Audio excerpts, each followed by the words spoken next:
Cordial saludo, soy Diego Fernando Orozco, estudiante de el curso de Física Electrónica. A continuación desarrollaremos la actividad de leyes básicas de circuitos. Aquí está mi identificación.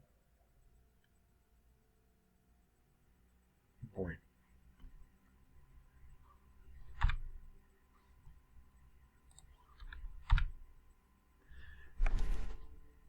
Como esta actividad lo indica, iniciamos con los fundamentos principales o leyes con las cuales desarrollaremos nuestro curso. Ley de Ohm, ley de corriente de Kirchhoff, ley de voltaje de Kirchhoff, relación entre resistencia eléctrica con la temperatura y finalmente una pregunta que se encuentra en la actividad, que es una fuente dependiente de voltaje. Bueno, la ley más básica y más fundamental dentro de nuestros estudios es la ley de Ohm.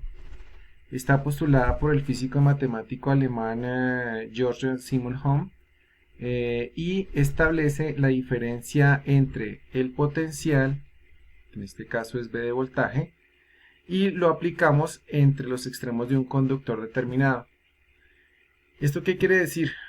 O en resumidos datos, podemos establecer lo que es voltaje, corriente y resistencia, que son los tres pilares fundamentales sobre los cuales se fundamenta nuestro curso. Utilizamos este triángulo que es el triángulo de la ley de Ohm, que está diseñado para determinar, para los casos de voltaje, la corriente por la resistencia. Para el caso de los amperios, el voltaje sobre la resistencia y la resistencia, el voltaje sobre la corriente. Continuamos con la ley de corriente de Kirchhoff. ¿Qué nos dice esta ley, que es la primera dentro de sus dos especificaciones? La ley de corriente de Kirchhoff dice que la suma de todas las intensidades de corriente que lleguen a un nodo, que es el que vemos acá, y donde se encuentran varios conductores dentro de un circuito, es igual a la suma total de las intensidades de corriente que salen del mismo. Por consiguiente, todas aquellas que entran al nodo son positivas y todas aquellas que salen son negativas. Pero dicha sumatoria nos sigue dando como resultado final 0.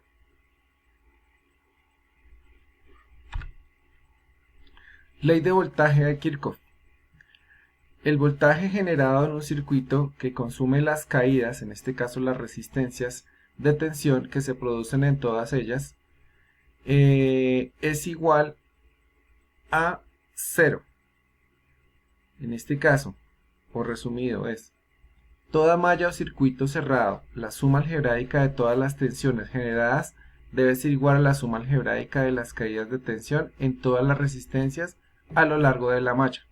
Generalmente la malla va en dirección hacia de izquierda a derecha, donde cualquier símbolo, cualquier resistencia que vaya dentro de los nodos se hace sumatoria de manera negativa hacia el lado contrario de dicho circuito. Teniendo en cuenta lo mencionado anteriormente, podemos aplicar que cuando recorremos un generador desde el borde negativo hacia el borde positivo, la tensión es positiva, como lo vemos acá. Cuando recorremos un generador desde el borde positivo hasta el borde negativo, la tensión va a ser negativa.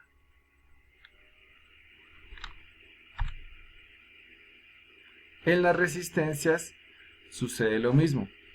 La caída de tensión será positiva siendo la intensidad que circula por ella coincidente con el recorrido de la malla. Y la caída de tensión será negativa si el sentido de la intensidad circula por ella es contraria al sentido que recorre en la malla. ¿Qué relación existe de la resistencia eléctrica con la temperatura? Este punto es importante con respecto al tema de las resistencias. La resistividad o la resistencia varían con la temperatura, como es el caso, por ejemplo, de los metales. En este caso puse el caso del cobre. Entonces, esta dependencia de la temperatura es lineal. Aquí encontramos la ecuación sobre la cual se fundamenta la relación de la resistencia eléctrica, que en este caso es P, y P sub 0, que es igual a P sub 0, alfa, por la temperatura inicial y temperatura final del elemento en el cual estamos trabajando. Finalmente, ¿qué es una fuente dependiente de voltaje? Una fuente dependiente de voltaje de corriente no es fijo. ¿A qué me refiero? El valor depende de alguna otra corriente o voltaje del circuito. Generalmente, o el mejor ejemplo de ello es una fuente de voltaje de los PCs o de los computadores. ¿Por qué es una dependiente? Porque depende de la corriente sobre la cual, perdón, viene conectada, y dicha fuente distribuye tanto corriente para los 12 voltios como para los 5 voltios de los componentes electrónicos que componen dicho computador. Entonces hace una distribución sobre los 12 voltios requeridos para la máquina y 5 voltios para los equipos electrónicos, resistores, condensadores, en fin, todos aquellos elementos que requieren menos cantidad de voltaje. Muchas gracias. Hasta una próxima oportunidad.